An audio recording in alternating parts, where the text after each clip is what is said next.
m'appelle Erika Schroeder et je suis cadre supérieur de santé à l'EPSM de l'agglomération lilloise.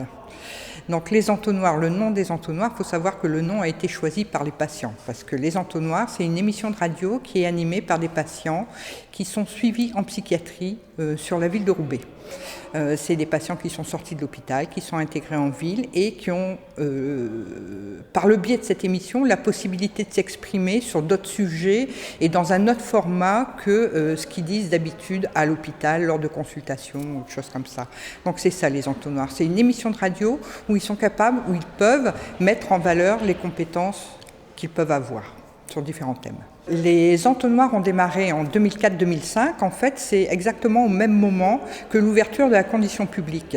Il y a eu le premier festival Extramundi, les petites expériences de quartier, où la directrice de la condition publique avait proposé à ma structure d'interviewer les patients sur les mêmes thèmes qu'ils allaient interviewer les gens, les politiques, les gens de la culture. Et elle m'avait téléphoné pour me dire est-ce qu'on ne poserait pas exactement les mêmes questions à tes patients. Donc on était parti là-dessus. Il y avait une radio qui était là, une radio éphémère qui était là pour un mois à la condition publique. Ils sont venus parler avec les patients ont vu comment c'était une radio, voilà. Et l'expérience s'est terminée. Et au bout de cette expérience, les patients sont venus régulièrement dans mon bureau pour réclamer un espace de parole, le droit de parler.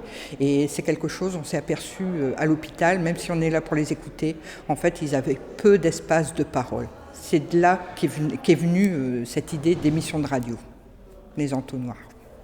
Alors, le faire à Roubaix, d'abord, monter une émission de radio comme ça, les entonnoirs à Roubaix, ça a été possible parce que je pense aussi qu'il y avait des gens motivés pour le faire. Un espace qui nous a accueillis, parce qu'on est quand même en résidence depuis 15 ans à la condition publique, on est les plus vieux de la condition publique maintenant. Je pense qu'il faut avoir un peu la niaque pour faire vivre les choses. Et c'est une histoire de personnalité, pas de la mienne simplement, mais celle des infirmiers avec qui j'ai travaillé pendant toutes ces années, et puis avec les patients, parce que si cette radio, elle vit aujourd'hui, c'est avec les patients, et puis parce qu'on a aussi eu des gens assez sympathiques pour nous donner de l'argent, pour pouvoir travailler, parce que c'est quand même le nerf de la guerre, et c'est vrai qu'on a été aidés par des fondations, des gens qui ont été quand même cool et qui ont cru à ce qu'on faisait.